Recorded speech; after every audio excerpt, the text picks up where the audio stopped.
दोस्तों नमस्कार, स्वागत है आप सभी का एक बार फिर से वीवी न्यूज़ में। और स्पेशल प्रोग्राम जो हमारा पॉडकास्ट हमने हाल-फिलहाल में शुरू किया था, उसी की कड़ी में एक और शख्सियत से तो नहीं कहेंगे, एक ऐसे कपल से मिलाने वाले हैं जिन्होंने अपनी ज़िंदगी के बहुत ही ज़्यादा वर्षों को कह सकते हैं कि साथ में गुज़ारा है। और पहले उनसे जानेंगे उनके व्यक्तिगत जीवन के बारे में भी, और ये भी जानेंगे कुछ विशेषताएँ भी हैं। मैं ये सस्पेंस इसलिए रख रहा हूँ क्योंकि अगर मैं ही सब इंट्रो में बता दूँगा, तो फिर थोड़ी दिक्कत हो सकती है। इन्हीं से जानेंगे, इन्हीं की ज़ुबानी, कैसी रही है अब तक की ज़िंदगानी।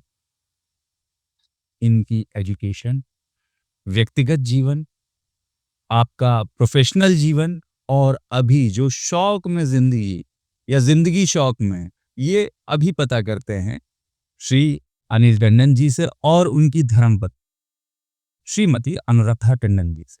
सर नमस्कार, स्वागत है आपका। मैम नमस्कार। सर, थोड़ा-सा अपने जीवन के बारे में लोगों को बताइए कि जिस तरह से मैं फ़ील कर पा रहा हूँ, जैसा मैं देख पा रहा हूँ, जो ऊर्जा है, जिस तरह से आप जीवन को जी रहे हैं, इसकी शुरुआत कैसे?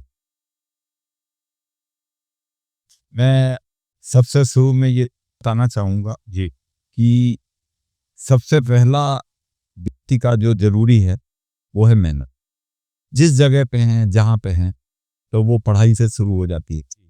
और पढ़ाई में मुझे अपनी इंटरेस्ट था और मैंने डिक्टेंशन वगैरह दिया है। जिस ज़माने में सबसे ज़्यादा पसंदीदा सब्जेक्ट कौन-सा? मैथ। मैथ। लोग तो बहुत घबराते हैं उससे। केवल मेरा शौक था। मैं दिन में ही अपना ज़्यादातर मैं वही किताब पढ़ता था। और लोग कहते थे बाकी में क्या होगा? तो वो सँभालने का, क्योंकि मैथ मुझे लगता था कठिन, इसलिए मैंने ये चैलेंज लिया। आपकी पेरेंटिंग कैसी रही? आपके माता-पिता जी वो का वेदर कैसा रहा? सेंट्रल बैंक में थे, हम लोग 7 भाई-बहन थे। 4 बहनें और 3 भाई। जी। सब एक साथ रहते थे, जॉइंट फैमिली थी। चौक में हम लोग रहते थे, मानवजी गली में। अच्छा, और मैं अग्रसेन इंटर कॉलेज में पढ़ा हूँ और वहाँ से मैंने हाई स्कूल किया है। फिर हुसैनाबाद गवर्नमेंट कॉलेज में इंटर किया है और उसके बाद मैंने यूनिवर्सिटी से लॉ किया है। और बैंक ऑफ इंडिया का एक टेस्ट होता था उस समय, तो मैंने 76 में बैंक ऑफ इंडिया के रिटन टेस्ट में अपीयर हुआ। और उसके बाद 77 में मैंने बैंक ऑफ इंडिया के लखनऊ जोनल ऑफिस, जो LHO होता था, उसमें ज्वाइन किया और 5 साल रहा, 77 टू 82 तक। फिर उसके बाद मैं कई ब्रांचेज में लखनऊ में रहा हूँ, महानगर है, अलीगंज है। 86 में अलीगंज में था और उसके बाद मेरा 89 में फर्दर प्रमोशन होकर मैं बिहार ट्रांसफर हो गया। बहुत ही दिलचस्प जगह है बिहार। बिहार बहुत अच्छी जगह है यदि आप सही है। अच्छा। बाकी लोग, यदि आपको ये लगता है कि आप वहाँ या तो आप उसमें शामिल हो जाएंगे गलत में, तो बहुत मुश्किल है। और अगर आप कमल की तरह रहेंगे कीचड़ में, तो आपको सबके प्यारे रहेंगे। मुझे 5 साल का जो अनुभव है, मैं कहता हूँ उतना मुझे दुलार और प्यार यहाँ नहीं मिला। और यानी क्या डिफरेंस क्या है लखनऊ, उत्तर प्रदेश या मतलब बिहार में? बिहार की विशेषकर और खासकर मैं जानना चाहूँगा आपसे रिमोट एरियाज़ के। बिहार के लोग बहुत मेहनती हैं, बहुत इंटेलिजेंट हैं, इंफ्रास्ट्रक्चर की कमी है। और उसका दोषी जो है वो हम कहेंगे एडमिनिस्ट्रेशन, सत्ता, या जो उसके हुक्मनामा नाम है। मतलब जो जो जिम्मेदार लोग हैं, वो डेवलपमेंट को पीछे रखे अपनी राजनीति में इस तरह को सफ़र कर रही है जनता। और जनता के लोग यहाँ आके अपना गुल खिला रहे हैं यूपी में। अच्छा। और बिहार का आदमी आके, मेरे बहुत असिस्टेंट ऑफिसर रहे हैं जिनको मैं बहुत प्यार करता हूँ। मैं कहता था बिहार का, तो मेरे दिमाग में ये नहीं आता था ये बिहारी, मैं जानता बहुत लेबोरियस है। और वो जब आता था, इसी तरह जब मैं वहाँ गया हूँ, तो मैंने ये देखा बिहार में इंफ्रास्ट्रक्चर, रोड नहीं है, आना जाना नहीं है, लोग आपस में इंफ्रास्ट्रक्चर, एजुकेशन नहीं है। सबसे पहली एजुकेशन, मेडिकल फैसिलिटी नहीं है। तो उस कारण से बिहार में। अच्छा सर, ये बताइए कि वहाँ पे जिस कालखंड की बात आप कर रहे हैं, उस समय पे तो क्राइम का बोलबाला था। आपने वहाँ पे 5 वर्ष मतलब एक पंचवर्षीय योजना आप पूरी करके आए, जिसमें एक सरकार उलट-पुलट हो जाती है, बहुत सारे लोगों के करियर खत्म हो जाते हैं, और मैंने ऐसा सुना भी है, पढ़ा भी है, कुछ हमारे व्यक्तिगत अनुभव भी हैं कि आपका वहाँ की क्राइम जगत से आमना-सामना कभी हुआ? बिल्कुल हुआ है। बहुत बार ऐसा हुआ कि उनमें न्यूट्रल रहा। अगर उन्हें ये लगता था ये मैनेजर, मैं तुरौक मैनेजर रहा हूँ, 4 ब्रांचेज मैंने देखी हैं। मैं मुंगेर ब्रांच में रहा हूँ, सहरसा में रहा हूँ, राघोपुर में एक राजानगर ब्रांच है, जहाँ से राबड़ी देवी इलेक्शन लड़ती है राजपुरा, उसकी ब्रांच का मैं मैनेजर था। और फिर मैं चंदौर ब्रांच था वेदापन में जी राजसा के पास था। वहाँ रहा सब चीज एक जगह एक चीज पाई है कि क्रिमिनल हमारे पास आते थे, हमें क्या मतलब, उनका अपना प्रोफेशन है, हम थाना नहीं है ना ये हम रिपोर्ट कर देगी कि ये आया है, हमें कोई मतलब नहीं, वो डिपॉजिट कर रहे ले रहे हैं। अगर हम काम बिल्कुल नियम से, और उन्हें ये समझ में आ जाएगा ये नियम वाला है नहीं। अच्छा, लोनिंग के बारे में वहाँ का क्या सीन था, क्योंकि लोन्स तो तब भी चलते थे। लोनिंग का थोड़ा सा जाहिर में मुझे याद आती है कि मैं बहुत लोन में अपने को अप्रेन रहता था, बहुत दूर रहता था, और उसका कारण ये था कि लोन में मिस यूटिलाइजेशन ऑफ फंड ज़्यादा परसेंटेज में होता। बिहार मिस यूटिलाइजेशन यहाँ भी होता है, मैंने यहाँ भी देखा है, यहाँ 90% यूटिलाइज हो जाएगा, 10% नहीं होगा, वहाँ 10% यूटिलाइज होता था। इसलिए मैं ऐसे लोन करता था जिससे वो मिस यूटिलाइज ना हो पाए। जैसे कि हमने पंप सेट बंटवा दिए और वहाँ से छुड़वा के खेत में भिजवा दिए, तो वो 2-3 दिन रखेंगे तभी बेचेंगे जी। और वैसे तो वो सीधे सीधे पैसा दो तो वो हथियारी आएंगे या हथियार बनेंगे, तो क्राइम जगत में बहुत है, वहाँ लोनिंग में ज़्यादा मिस यूटिलाइजेशन तो बस क्राइम बस है। अच्छा, और यही दिक्कत बैंक की है सबसे बड़ी जी। तो तब की बैंक की नौकरी और आज की बैंक की नौकरी में क्या अंतर एक फर्क है? अब तो पब्लिक से हमारा वास्ता ही नहीं ज़्यादा होना होता है, क्योंकि सब ऑनलाइन हो गया है, पैसा निकालना जमा करना इवन सब कुछ है, ठीक है। तो अब तो जिम्मेदारी दूसरी है, अब फुटफॉल कम हो गया है जी, बट जो सॉफ्टवेयर है उसकी जानकारी बहुत ज़रूरी है स्टाफ के लिए, तभी वो संभाल पाए अपनी पोस्ट कुर्सी जहाँ भी है। तो अभी हमें ऑनलाइन या उसकी जानकारी होना चाहिए कि जो बैंक के नियम है उसको जान के हम उस काम को कर पाए। पहले व्यक्त कराता था और मैनुअल ज़्यादा होता था हम लोगों के समय में, और अब तो पैकेज आ गए हैं, सब कुछ उसमें है। तो अब ये है कि फुटफॉल कम होता है तो टेंशन कम है, हेडक कम है, आराम से कम स्टाफ में काम चल रहा है और सब कुछ सही है, और बहुत ज़्यादा बदलाव है। ये नहीं समझिए कि उस समय इसमें जमीन आसमान का इसलिए अंतर है कि उस समय हम व्यक्ति को देख के बात करते थे, आजकल हमें मोबाइल में वो रिपोर्ट्स देख के बात करते। अच्छा सर, एक बात बताइए कि जैसे वो समय था, इतनी ज़्यादा मारा-मारी नहीं थी, पोस्ट भी ज़्यादा हुआ करते थे और आवेदक भी कम हुआ करते थे। अब एक-एक पोस्ट पे जितने आवेदन बढ़ते हैं, जितनी ज़्यादा कट थ्रोट कॉम्पिटिशन है, वो उसको आप किस तरह से देखते हैं? क्योंकि ना तो इतनी ज़्यादा लग्ज़ूरियस आपकी ये जॉब बची है, क्योंकि टारगेट्स अब भी उतने ही ज़्यादा हैं, शायद बल्कि उससे भी ज़्यादा, क्योंकि मैंने कई एक ब्रांच मैनेजर्स को देखा है कि इंश्योरेंस की कॉल्स पे जा रहे हैं। इवन मैं सरकारी बैंक की बात कर रहा हूँ। वरना पहले एग्जीक्यूटिव्स होते थे, उसके लिए स्पेशल डिवीज़न होता था। आज की डेट में ब्रांच मैनेजर को भी वो एग्जीक्यूटिव वाला काम करना पड़ रहा है और वो कर रहे हैं। तो फिर सर इतनी ज़्यादा मारा-मारी क्यों है?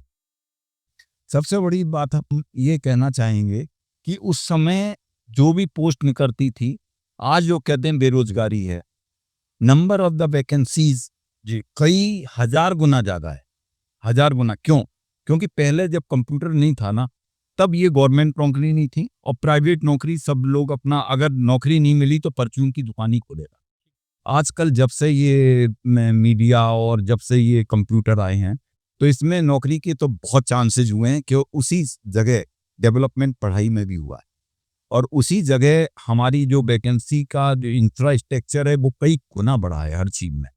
तो जब इंफ्रास्ट्रक्चर भी बढ़ गया है, अपॉर्चुनिटी भी इंफ्रास्ट्रक्चर की ओसनेट होती, अगर डेवलपमेंट होता है तो अपॉर्चुनिटी बढ़ती जाती हैं, और इसीलिए पोस्ट भी ज़्यादा हैं और लोग इसलिए ज़्यादा हैं कि लिटरेसी भी बढ़ी है, और लिटरेसी में आप सब में कंपटीशन जरूरी है, और इसलिए ज़्यादा टफ होता जा रहा है, क्योंकि सभी जो कंप्यूटर है हमारे वो भी कम नहीं, इसलिए उनको ज़्यादा थ्रेस्ट मतलब मिल रहा है, थ्रेट उससे मिलता है जो कंप्यूटर बहुत स्ट्रॉन्ग आ रहे हैं, और वैकेंसी वो है कि वो तो बढ़ती जा रही हैं, और जो प्राइवेट सेक्टर है ना वो बहुत अच्छी वैकेंसी निकाल रहा है। आजकल हम नहीं मानते कोई बेरोजगार रह सकता है यदि वो चाहे। क्यों?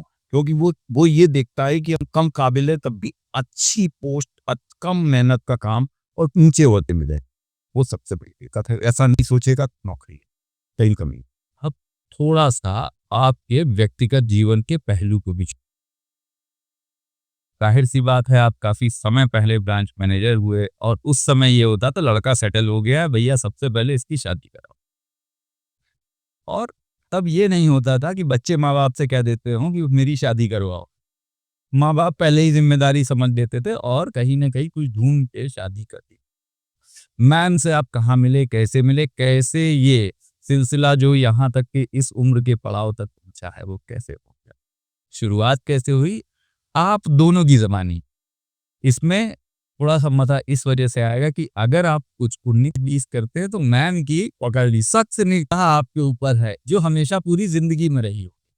झूठ नहीं चलेगा, झूठ नहीं चल पाएगा क्योंकि एक तो कैमरा की नजर, ऊपर से सुपर कैमरा की। कभी सत्य बताना पड़ेगा जी तो बहुत अच्छा आपने क्वेश्चन पूछा। ये जीवन का सबसे महत्वपूर्ण है और महत्वपूर्ण विषय भी है, क्योंकि पार्टनर का चुनाव उस समय तो लोग इतना इम्पोर्टेंट नहीं होता था। चुनाव की आप माता पिता आदर किया, आदर करते थे और वो हमें अपॉर्चुनिटी देते थे कि तुम डिसीजन लो।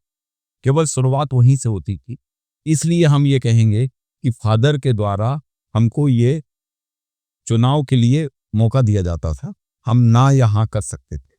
केवल उसी समय ऐसा होता था कि फादर मदर का प्रेशर तो रहता ही था, केवल चूंकि बैंक की नौकरी थी तो उस समय शायद आईएएस से कम पूछ में मोहल्ला भर जानता था ये बैंक ऑफ इंडिया में आ गए। और मैंने भी तख्ती के नीचे बैंक ऑफ इंडिया लिखा है आपको 50 डिग्री के। तो वो सब देखते थे तो बैंक ऑफ इंडिया का मतलब नौकरी का। तो उस समय ये होता था कि सीए करने के बाद भी हमारे साथ में लोग आते थे, यानी कुछ सबसे ज्यादा। इसलिए भाव बहुत थे, चूंकि भाव बहुत थे तो लड़कियों के लिए भी, लड़की वालों के लिए भी बहुत भाव में। तो उसमें क्या होता था कि हमारे यहाँ जो ऑफर आते थे मम्मी पापा को तो ठीक ही लगता। मैं अपना भाव जानता था, मैं बैंक ऑफ इंडिया में हूँ तो मेरे से हजार क्या भाव बचे हैं। अब तो भाव ऐसे हो गए कि मैं तो उस भाव तो मैं उल्टा देना पड़ रहा है। अब तो उलट दी पोजीशन। अच्छा, अब इनके भाव ज्यादा बढ़ गए। तो मतलब बढ़िया फंड में आपके पिताजी ने आपको निवेश करा दिया था जिसमें कि आज आपको अच्छी वैल्यू मिल रही है। यस यस है ना? यस। तो मतलब चॉइस आपकी नहीं पिताजी की। मैं इसमें पिताजी को भी नहीं मानता, क्योंकि ये थोड़ा सा तफसील से विस्तार वगैरह ये हुआ क्या? जिस जगह उन्होंने हमें बैंक ऑफ इंडिया तो प्रभु ने दिया, ठीक है, 100%। और इनका जो था चुनाव, तो पिताजी ने ये भी प्रभु की लीला थी। प्रभु की लीला इसलिए कहेंगे कि लड़की की नौकरी और लड़की की शादी कोई भी कहीं भी है, जोर नहीं चलता। तो हमारे यहाँ भी ऐसा ही था कि जब शादी का मौका आया तो काफी ऑफर आते थे। ऑफर में ना ही हो जाता था। तब इनका झांसी में हमारी सिस्टर रहती थी, कजिन सिस्टर, उन्होंने ये रिश्ता में पहले फोटो चलती थी ब्लैक एंड व्हाइट, अब वो पोस्ट कार्ड में रख के भेज दी जाती थी। वो आने के बाद तो कुछ होता ही नहीं है, तो वो सीधे कौन झांसी जाएगा, जो टाल दी गई। और फिर उसके बाद ये प्रभु की लीला थी कि हमारे दिमाग में ये आया कि मम्मी जीत तो आओ। मैंने कहा, बोली नहीं अब तुम जाओ, हम नहीं जाएंगे, हम लोग सब गए। तो मैं अकेला ही, उन्होंने रिजर्वेशन करवाया और मैं झांसी गया और मैं दीदी के यहाँ रुका और वहां से व्यवस्था देखने की हुई। तो ये होता है कि जब भगवान की वो होती है ना, तो वो मतलब ऐसा लग रहा था कि ये आज तक नहीं ऐसी मिली और आगे भी नहीं मिलेंगी। अब तुम अपनी खोज बंद करो, यही है। मैंने फर्स्ट साइड भी कह सकते हैं क्या? लबो उसी समय।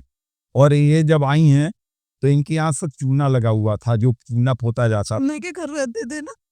और मैं चूना देख के मुझे इतना मजा आया, मैं आज बता रहा हूँ। मैंने ओरिजिनलिटी देखी कि कोई केयर नहीं, आराम से यूं बैठ गई हो, कोई ये नहीं कि ये कोई टिप में मतलब वो एक्स्ट्रा केयर नहीं कर पाए, आराम से बैठे। तो मैं इनसे 2-3 क्वेश्चन पूछे, और इसलिए कि जीके में मुझे मौका भी मिला, क्योंकि यहाँ तो नहीं, तो मैं घर में बैठा था। तो मैंने कहा एक रुमाल की अगर एक कोना काट दे तो कितने बचेंगे? 3 ही बचेंगे ना? बोली नहीं 5। तो मैंने कहा ठीक ठाक है। गुलाबी ब्रेन, हाँ, वो मुझे ज्यादा भाव, मुझे पता नहीं क्यों ऐसा लग रहा था कि ब्यूटी से ज्यादा ब्रेन को महत्व देना। अच्छा, तो इसे आपकी बैंकिंग की भाषा में कहा जाए तो जो पूरा आपका शादी का सिनेरियो रहा, पोर्टफोलियो आपकी सिस्टर ने देखा, और उस पे एडवाइस किया माताजी ने, और निवेश आपने स्वयं जाके किया, ठीक। बिल्कुल। और आज वो निवेश आपने जैसा बताया कि भाव बहुत बढ़ चुके हैं, बस ये मुझे पाल रही है। अच्छा, तो मैम इस पे आपका क्या कहना है? कहीं कुछ ऐसा 19-20 कुछ गलत बताया हो सर ने? नहीं, नहीं, बोला तो सही है जो भी आया अभी तक सही बोल रहे हैं बिल्कुल ही। नहीं, आपके बगल में बैठ के वो नहीं, इतने लंबे अरसा के बाद में झूठ तो बोलेंगे नहीं। जी हाँ। तो थोड़ा-सा मैम से ही मुखातिब होते हैं। मैम, कुछ आप अपने बारे में बताइए, थोड़ा-सा परिवार के बारे में। कैसे आपकी मतलब लालन-पालन हुआ, शिक्षा कैसे शुरू हुई? और फिर आप सर को जब मिले, जी। हमारे टंडन सर को जब आप मिले, तो मतलब कैसा रहा अब तक का सफ़र? आपके शब्दों में हमारे दर्शक भी जानना चाहते हैं, हम भी जानना चाहते हैं। जी, मैं झांसी की रहने वाली हूँ हुँ, हुँ। और मेरे 4 भाई-बहन हैं। मेरे फादर बैंक में थे। जी। हाँ, और इधर भी आए तो देखा यहाँ पे ही बैंक की फैमिली है सब समझ- ज़्यादातर। हम लोग तीनों भाई तीनों बैंक में और फादर बैंक में। और एजुकेशन हम लोग की बहुत अच्छी हुई है, जी। चारों भाई-बहनों की। हुँ, हुँ। अच्छा। हाँ। अभी फ़िलहाल जी मतलब ज़िंदगी में काफ़ी कुछ आपने देख लिया, जी, बहुत कुछ हासिल हो गया होगा। हाँ। अभी कैसे जीवन यापन चल रहा है? मतलब क्या करते हैं आप अपना पूरा एंटरटेनमेंट के लिए, लोगों से सोशल लाइफ़, पर्सनल लाइफ़, कुछ थोड़ा-सा उस पे प्रकाश डालें? सोशल लाइफ के लिए तो हमने किटी बहुत सारी जॉइन कर रखी है, ओके। क्योंकि मेरे पास अब कोई लायबिलिटी नहीं है। घर में कितने टाइम दोनों लोग रहेंगे इसलिए, और रहेंगे तो 36 के आंकड़े में रहते हैं हम लोग कि लड़की ना हुई। अरे क्यों? नहीं, ये भी सत्य है। जी। जो है तो है, हाँ, हाँ। तो हम लोगों ने किटी जॉइन कर रखी है। ओके। और उसके अलावा घूमना-फिरना, हुँ, हुँ। आजकल लखनऊ कनेक्शन भी हम लोगों ने जॉइन कर रखा है। जी। और अपने तरफ से भी हम लोग पार्टियाँ करा करते हैं। तो महीने में हम लोग 20 दिन बाहर रहते हैं। अरे थोड़ा क्लियर कर दूं, 36 का आंकड़ा इनका था, ये उधर भाट से चलाती, हम लोग इधर चलाते हैं। 36 कब हुआ? कुछ जब तक लोग ये ना समझ जाए, हम लोगों में बहुत प्यार है। 1 घंटा भी एक दूसरे कमरे में नहीं, एक ही जगह बैठते हैं। और इससे हमारे 4-5 फीट से ज्यादा नहीं होता, कुर्सी डलेगी और ये अपना आपस मग्न। फिर वो ये हम उधर, अरे चाय बना दो, हमने कहा हम ही बनाए दे रहे, तुम देखती रहो। तो जब इनका मामला आता तो मैं ही बना के ले आता हूँ। तो चाय पिया, बात करने का तो मौका ही नहीं मिलता। हम लोग जब जाते हैं ना, तब भी ये देखते हैं कम बात करें, क्योंकि सबसे ज्यादा मजा है दूसरे से बात कर। तो हम लोग बहुत जगह घूमते हैं, ये बहुत बिजी है। हम लोग जब और बात करेंगे और तो लड़ाई है ना। क्यों बेहद तो मुद्दा ही होता है। नहीं, देखिए ये तो इस रिश्ते की खूबसूरती है कि जब तक थोड़ी देर बात बात तब तक करो जब तक वो लड़ाई तक ना पहुँच गया। बहुत सुंदर बात है, आपका अनुभव पूरा है। अरे सर! यस यस, आपने जो भी जर्व किया, जी जी, हर परिवार का तो प्यार वही है। कहाँ पे वो नहीं होगा तो समझिए प्यार। जी, बहुत अच्छी बात। अभी सर जैसा मैं आपके यहाँ पे प्रोमाइसेस के अंदर एंटर होते समय मैं देख रहा था कि यहाँ पे बड़े सारे पेड़-पौधे हैं। थोड़ा-सा ये इस विशेषकर इस हॉबी के बारे में मैं जानना चाहूँगा और मैं अपने दर्शकों को दिखाऊँगा भी कुछ विजुअल्स के ज़रिए कि सर ने अभी तक कितनी सारी प्रजातियों के पौधे बना रखे हैं और कैसे उनकी केयर हो रही है। और यहाँ तक कि मैंने सुना है कि जब ये सीज़न आता है, क्योंकि अभी तो हम ऑफ सीज़न में रहे हैं। सीजन है। जब सीज़न आता है, तब ये पूरा जो प्रेमाइसेस है, वो एकदम गुलज़ार हो जाता है। ऐसा हो जाता है जैसे बहार सिर्फ़ यहीं पे ही आई हो। थोड़ा-सा इस विषय में बताएँ। बहुत सुंदर है, मेरी हॉबी ये अचानक आई है। रिटायरमेंट होने के बाद हमको लगा कि हम कुछ काम करें, तो अर्निंग का मामला अब ज़रूरी नहीं था और अर्निंग मेरा उद्देश्य नहीं था। इसलिए मैंने ये सोचा कि सोशल वर्क करें, कहीं एनजीओ से जुड़ें, कहीं कुछ करें। केवल कोई रेडी मौका नहीं मिल पाया, तो इनको एक गिफ्ट मिला पौधे का, एडेनियम पौधे का।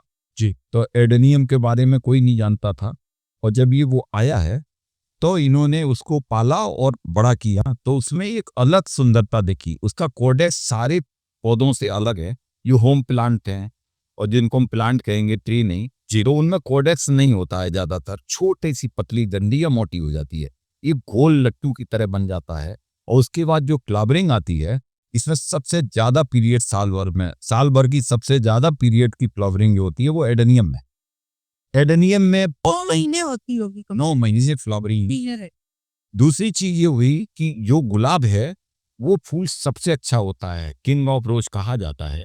केवल इनको गुलाब का बहुत ज्यादा शौक था, तो 50 पौधे गुलाब के थे। मैंने कहा ये तो गुलाब का भी बहुत बेहतर प्लांट है और इसमें कांटे भी नहीं है, और गुलाब 2 महीने आएगा केवल जाड़े में, गर्मी में छोटे होके खत्म हो जाएगा, तो क्यों ना हम लोग इसी को बढ़ाएं। तो इन्होंने पूरा साथ दिया और उसके बाद हमने इसको परचेजिंग, तो हम 10 20 50 पौधे लाए एडेनियम के, और छोटे लाते थे बड़े होते गए। उसके बाद उसमें हम लोगों ने और पता किया, तो हमें एक हाइब्रिड वैरायटी का, जिसको हम कहते हैं रोजी वैरायटी, वो मोहल्ले में भी नहीं है, लखनऊ में भी नहीं है। तो मैं बाहर गया हुआ था, तो मुझे कहीं मिला, तो मैं उत्साह से शुरू करा। ये भी पौधे का ही प्रकार है जिसको हम कहते हैं रोजी वैरायटी ऑफ एडेनियम। वो मिलने के बाद जब वो खिला तो मुझे लगा इससे ज्यादा, क्योंकि वो जो खिलता है तो 9 महीने जो फूल देता है वो दुर्लभ है, ऐसा पौधा कोई भी नहीं है। तो हम लोगों ने वही, यार इस समय मेरे पास 2000 पौधे हैं, और जो कि मेरे बने हुए हैं, इनके पाले हुए हैं, 4-5 साल लग गए। तो मैं जर्मिनेशन करने लगा, उसमें ग्राफ्टिंग करने लगा। ग्राफ्टिंग शायद ही रियर है यहाँ पे, यूपी में तो कोई नहीं है जी, और इंडिया में भी कलकत्ता में होती है जहाँ पे। तो मुझे इनको ग्राफ्टिंग का कहीं से यूट्यूब में मिला, और इन्होंने उसको काफी प्रैक्टिस किया, और ग्राफ्टिंग में जब किया तो लाल में डंडी में सफेद, और सफेद पौधे में लाल लगा देना इन्होंने जब शुरू किया, तो वो तरह तरह के आने लगे। एक ही प्लांट में 7-8 तरह के आप फ्लावर लगा लो, इसी में संभव है।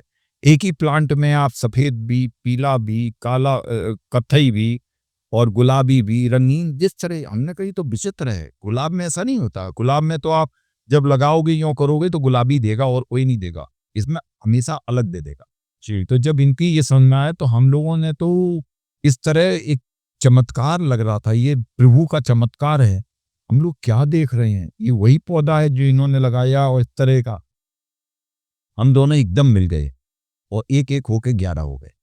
शक्ति एक नहीं 11 गुनी आ गई। इन्होंने भी खाना बनाया, और जल्दी ऊपर चलो, जल्दी ऊपर चलो, सेकंड फ्लोर पे, जबकि बहुत आराम की उम्र होती है। रिटायर हो गया था मैं, 1 साल हो भी चुका था। मैंने कहा चलो जल्दी से जो है बाइंड अप करके, जैसे हम पार्क में जाते हैं, खाना भी ऊपर ही है, टिफिन रखा है, खा लो और फिर काम में। तो दोनों ने बहुत मेहनत, 3-4 घंटे हम लोग काम करते थे, और धूप में बैठ के 40 डिग्री टेम्परेचर, जून महीने में गर्मी नहीं लगती थी, क्योंकि फोकस था कि आज 50 पौधे मुझे ग्राफ्ट करना है किसी तरह। तो हम दोनों जने ग्राफ्ट थी, बहुत एक्सपर्ट ग्राफ्टिंग में है। शायद रेत है कोई, सब लोग पूछते हैं, इनसे पूछते भी हैं, बट ये बताती इसलिए नहीं है कि वो प्रैक्टिस के ऊपर है, वो बताने की चीज नहीं है।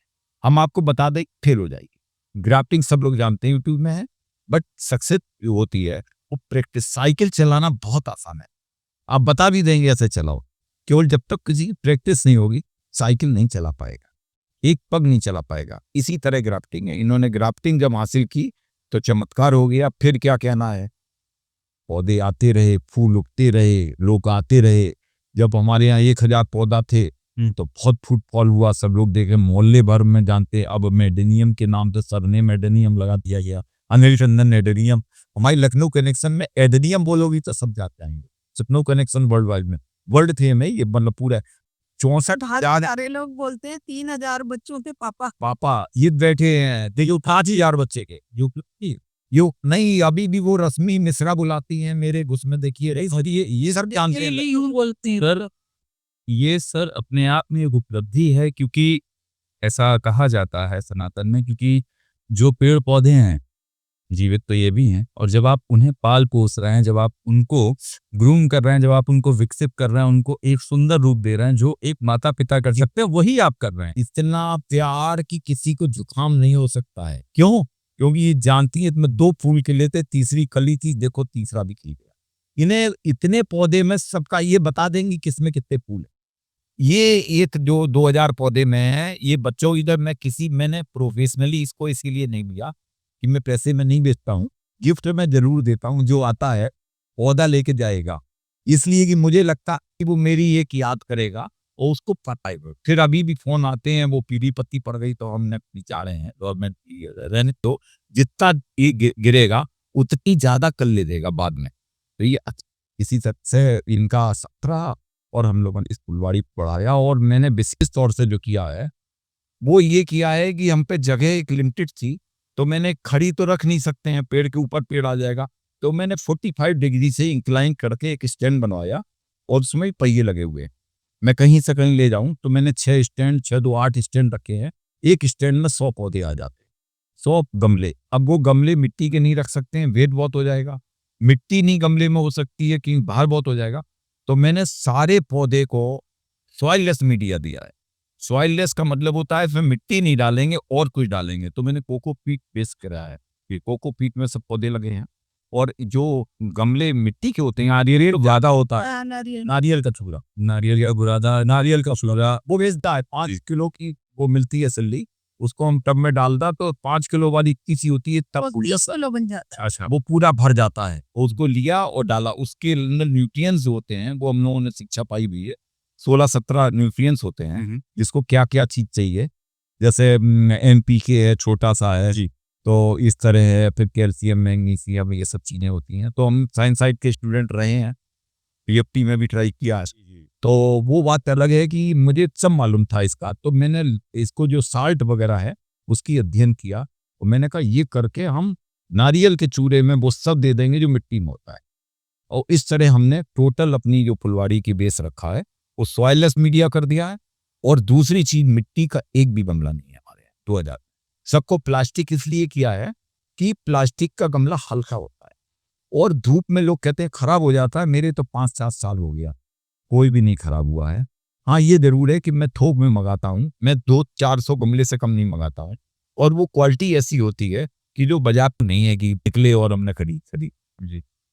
एक और चीज मैम, खासकर ये आज से सवाल था जो हमको मालूम चला, आज का तो माहौल है, जी आज देख रहे होंगे हर तरफ कहीं कहीं पे भी खुदाई हो रही है, मंदिर निकला आ रहा है। आपके पेड़ में स्वयं गणेश जी निकल आए। जी बहुत अच्छी क्वेश्चन है, हाँ ये बहुत अच्छा क्वेश्चन, ये ब्लेसिंग है जी। और ये ब्लेसिंग जो मिली है पहला पौधा है, ये 12 इंच का, बाकायदा उसको अगर देखें जी तो उसमें आंखें भी आ गई हैं, आंखें भी आ गई हैं। ठीक है। और अगर उसको आप देखेंगे तो आपको समझ में आएगा कि किस तरह से सुसज्जित है और उसे एकदम से देखने और खुश हैं वो, खुश हैं। खुश है।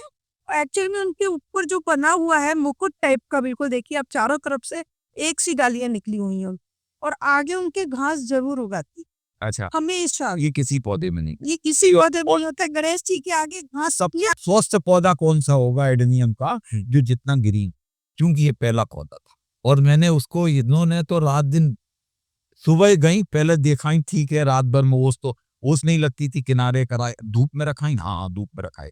विशेष खंड में सब जान गए कि आजकल ये गणेश जी वो पौधा पाल रही एडेनियम, क्योंकि किटी में मेरा छोटा है वो शाम हो गई तो खराब हो जाएगा, तो पाला है और वो बड़ा हुआ। तो विशेष खंड तो सब लोग, हम लोगों का जो गोमती नगर में है, पूरी तरह से हमारे को जानते हैं और सबके यहाँ हमारा पौधा, क्योंकि सब लोग आके देख चुके और हम देते हैं और सबको अच्छा लगता है। गणेश जी के दर्शन भी लोग करते हैं, तो हमारी तरह मंदिर ही मानिए।